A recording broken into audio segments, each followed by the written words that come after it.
बिस्मिल्लाहिर्रहमानिर्रहीम। अज़ीज़ तलबा, आज हम चैप्टर 12 इलेक्ट्रोस्टैटिक का टॉपिक इलेक्ट्रिक फ्लक्स के मुतालिक पढ़ेंगे। The number of electric field lines passing through certain element of area known as electric flux. इसमें एक टर्म हमारे पास आती है जिसे हम वेक्टर एरिया कहते हैं, उसको भी डिफाइन कर रहा हूँ मैं।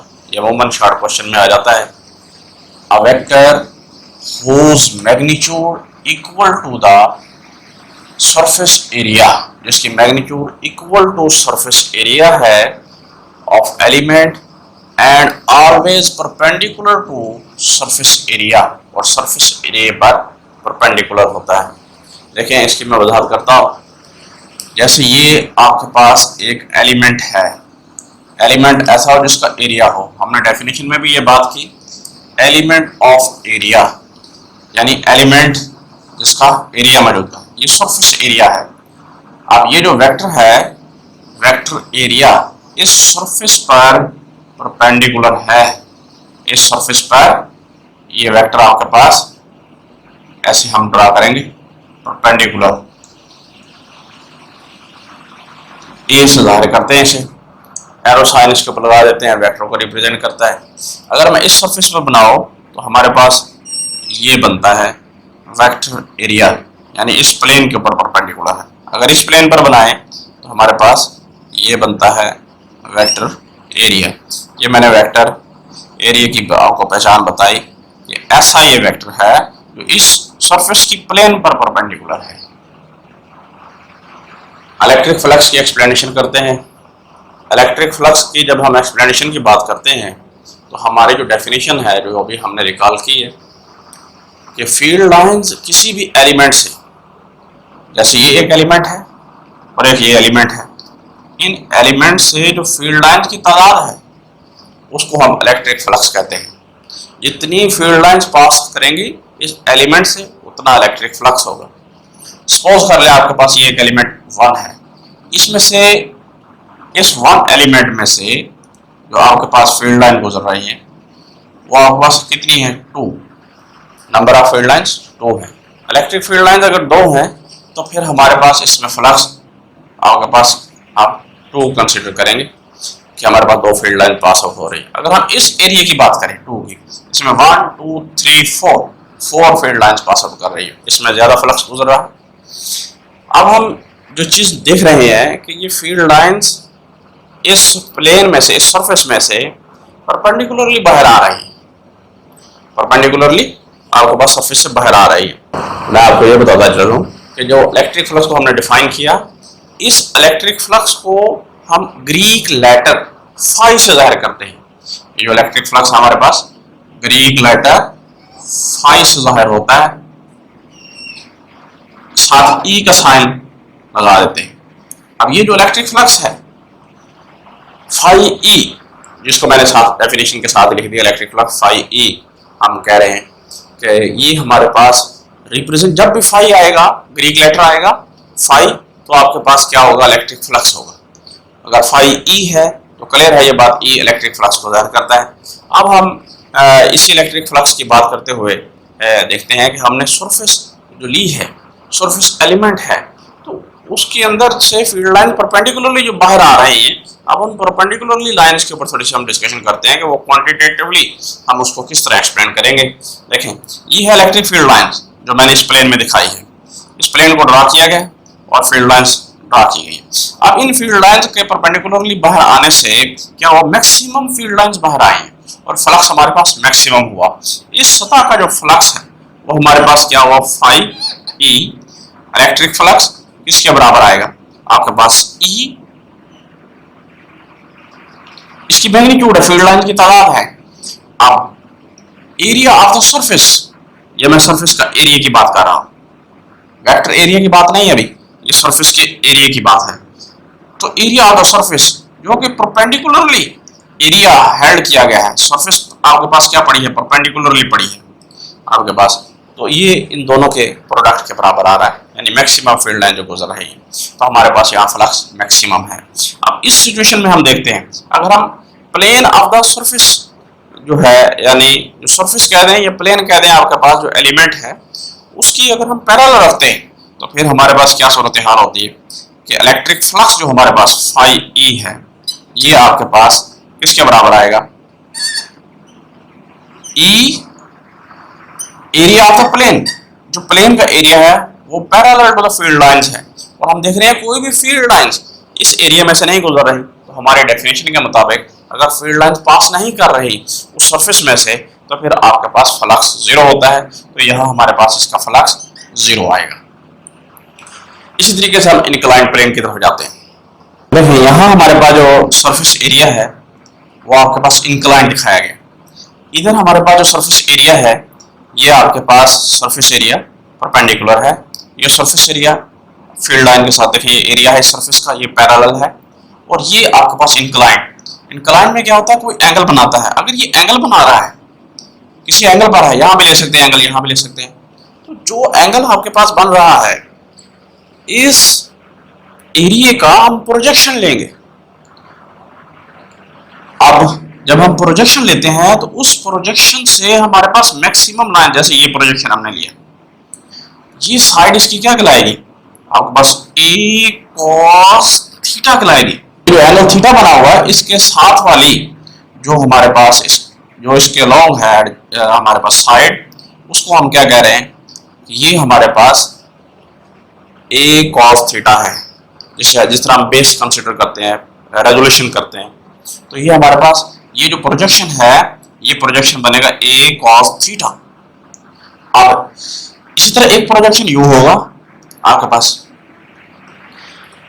जिस साइड से मैक्सिमम फील्ड लाइंस क्रॉस करेंगे, तो हमारे number of field lines passing through certain area, आपके पास उस डेफिनेशन के मुताबिक तो रिलेशन बना फाई ई ए कॉस थीटा बना। देखिए ई ये फील्ड लाइंस है और कॉस थीटा ये प्रोजेक्शन है इस एरिया का जिसमें से मैक्सिमम फील्ड लाइन गुजर रही है।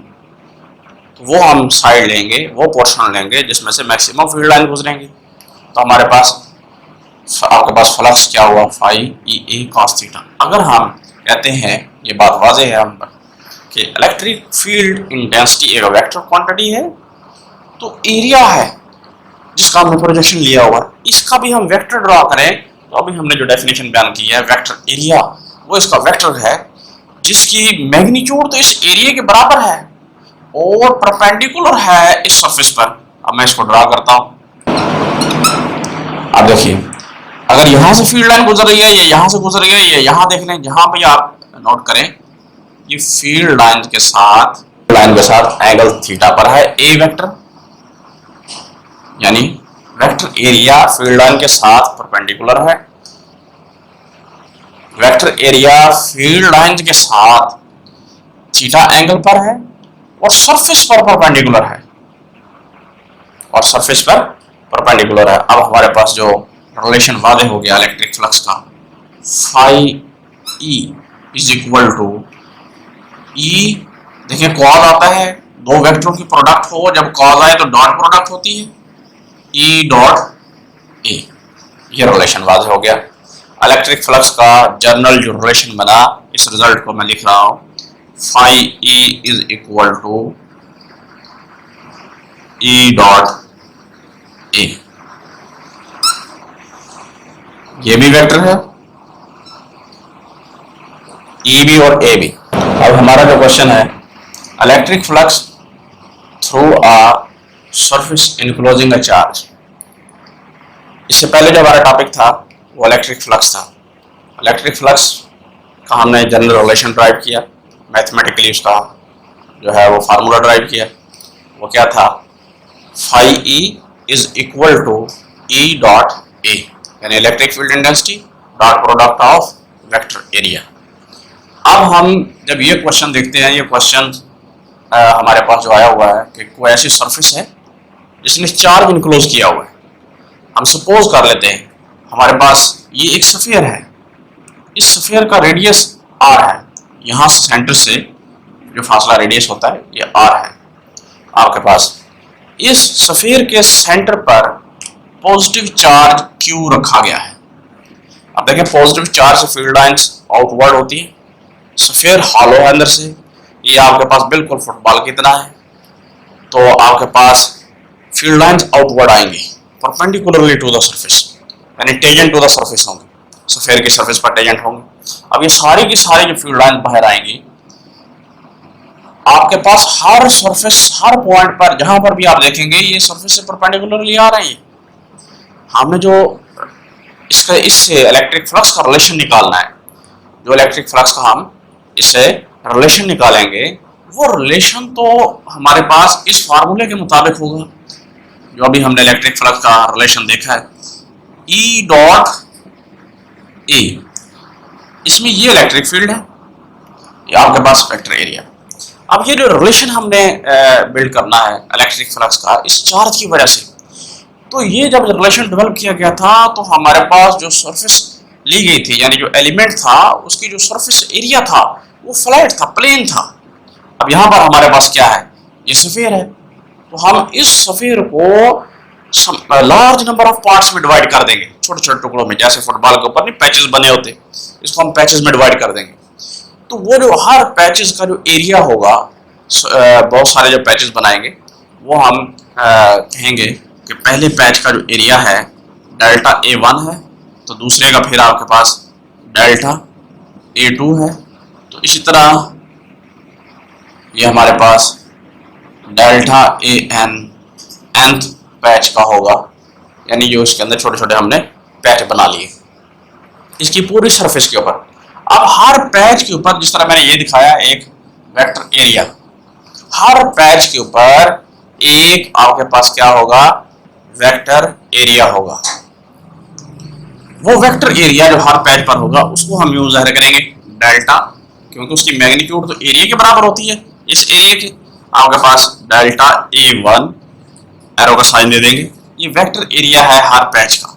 डेल्टा आपके पास A2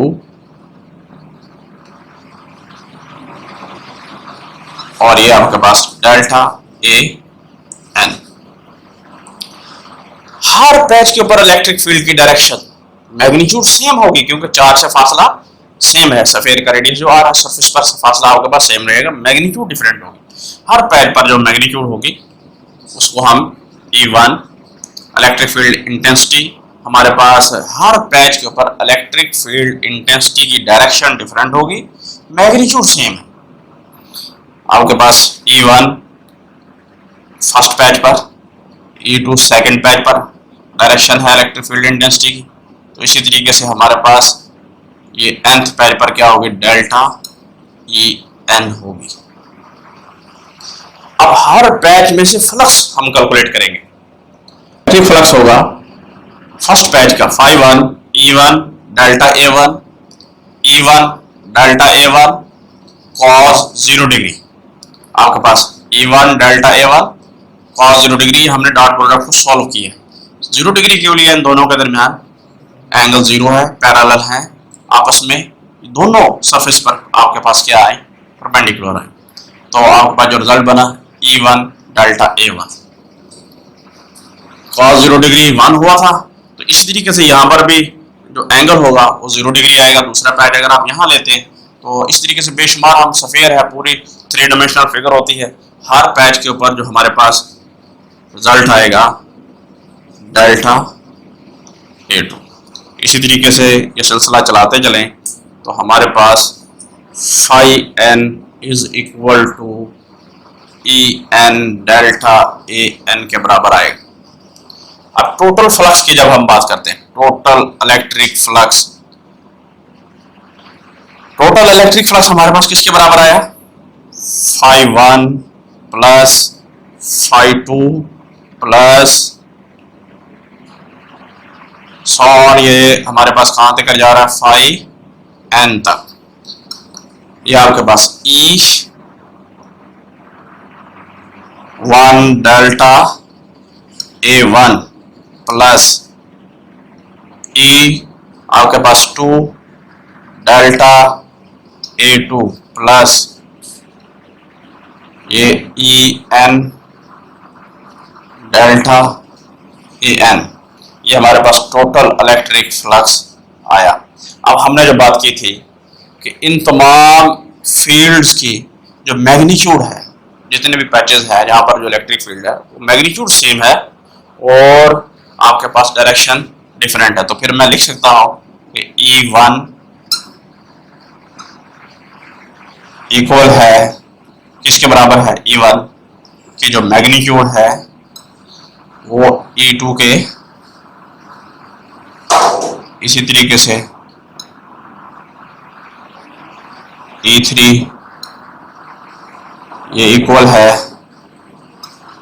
En, इसे हम E कह देते हैं, वैसे इट E मैग्नीट्यूड इक्वल है phi E is equal to E delta A1 plus E, अब देखिए E1 की जगह पर मैंने E लिख दिया, E2 की जगह पर E लिख दिया, delta A2 plus E delta AN, E सब में कॉमन है, delta A1 plus delta A2, ये बात हम देख रहे हैं, प्लस डेल्टा AN। अब ये जो सारी सिचुएशन आ गई हमारे पास, तमाम पैचेस का एरिया है, आप सारे पैचेस को इकट्ठा करें, उन पार्ट्स को इकट्ठा करें तो वो स्फीयर बनता है, यानी ये एरिया ऑफ स्फीयर है, इलेक्ट्रिक फील्ड E और हमारे पास एरिया ऑफ स्फीयर। अब एरिया ऑफ स्फीयर है तो इलेक्ट्रिक फील्ड किसके बराबर होता है, 1/4 pi epsilon not Q over R square. इसी तरह एरिया ऑफ स्फीयर ये किसके बराबर आएगा, 4 पाई R स्क्वायर के बराबर होता है। तो टोटल इलेक्ट्रिक फ्लक्स आपके पास जो है 4 पाई R स्क्वायर, 4 पाई से 4 पाई कट गया, R स्क्वायर से R स्क्वायर कट गया, total electric flux Q over epsilon not आया। ये तो हमने जो फ्लक्स निकाला जो चार्ज और परमिटिविटी या फ्री स्पेस पर डिपेंड कर रहा है, यानी मीडियम के ऊपर डिपेंड कर रहा है, ये हमने क्लोज्ड सरफेस का निकाला। अगर हमारे पास इर्रेगुलर सरफेस हो, इर्रेगुलर सरफेस कैसे, कोई डेफिनेट ज्योमेट्रिक शेप ना हो, क्लोज सरफेस होगी, यानी उसकी जैसे ये स्फीयर था, रेक्टेंगल है, स्क्वायर है, ऐसी नहीं, ये रेगुलर सरफेस थी। अगर आपके पास इर्रेगुलर सरफेस हो, जैसे ये सरफेस मैं दिखा रहा हूं, इसमें कोई चार्ज क्यू पड़ा है, अब चार्ज से फील्ड लाइंस क्या होंगी, बाहर की जानिब, सारी की सारी फील्ड लाइन आउटवर्ड। अब हम इस पूरे सरफेस में से, जिसकी कोई डेफिनेट ज्योमेट्रिक शेप नहीं है, फ्लक्स कैलकुलेट करना है, क्या करेंगे, इसके लिए हल ये है कि हम इसके गिर्द एक स्फीयर कंस्ट्रक्ट कर देंगे। फिर जब स्फीयर कंस्ट्रक्ट कर देंगे तो सारे का सारा यही मामला आ जाएगा, जो फील्ड लाइन यानी जितना फ्लक्स इस स्फीयर में से गुजरेगा वही इस पूरी सरफेस में से गुजरेगा, क्योंकि सिंगल चार्ज पड़ा है। अमूमन क्वेश्चन आ जाता है आपके पास इर्रेगुलर सरफेस के ऊपर फ्लक्स को कैलकुलेट करके दिखाएं, तो फिर आपने ये फिगर ड्रा करनी है और आपने सारी कैलकुलेशन यही करनी है। कंसीडर इर्रेगुलर सरफेस जिसमें चार्ज पड़ा है आपके पास पॉजिटिव क्यू आपके पास, और उसके गिर्द हमने क्या किया, एक स्फीयर कंस्ट्रक्ट किया और उस स्फीयर का रेडियस ये है। उस स्फीयर के फिर हमने उसी तरह पैचेस बनाने हैं, लार्ज नंबर ऑफ पैचेस लिए, ये पार्ट्स लिए जिनका हमारे पास एरिया सारी उसी तरह तहरीक चलेगी और फ्लक्स निकालेंगे। जो हमारे पास फ्लक्स का रिलेशन आएगा वो आएगा phi E is equal to Q over epsilon naught. ये बात क्लियर है कि इलेक्ट्रिक फ्लक्स शेप पर डिपेंड नहीं कर रहा, किस पर इन्हिसार कर रहा है, चार्ज पर और मीडियम पर, जिस मीडियम में चार्ज को इनक्लोज किया गया है। ये हमारे पास अमूमन इम्तिहान में क्वेश्चन आता रहता है और बदल बदल कर आता रहता है। जिसको मैं यूं भी बयान कर देता हूँ। क्वेश्चन बार दफ़ा एक बार एग्जाम में आया, electric flux through a sphere of radius r enclosing a charge q। अब स्टूडेंट परेशान हो गए कि इसको हम कैसे करेंगे। इसमें परेशान नहीं होना, आप देखें कि आपका ये टॉपिक कौन सा है, तो आपने उस टॉपिक के मुताबिक इसको हल करना है और उसमें क्या आपने कंसिडर किया था ये आप सोचा करें थोड़ा सा क्वेश्चन के ऊपर। बाद दफ़ा क्वेश्चन में चेंजेस आ जाती हैं, तो उसका स्टार्ट सही तरीके से करें ताकि आपके मार्क्स ना कट हों। तो इसके साथ ही आज का हमारा लेक्चर इख्तिताम पज़ीर होता है। अल्लाह हाफ़िज़।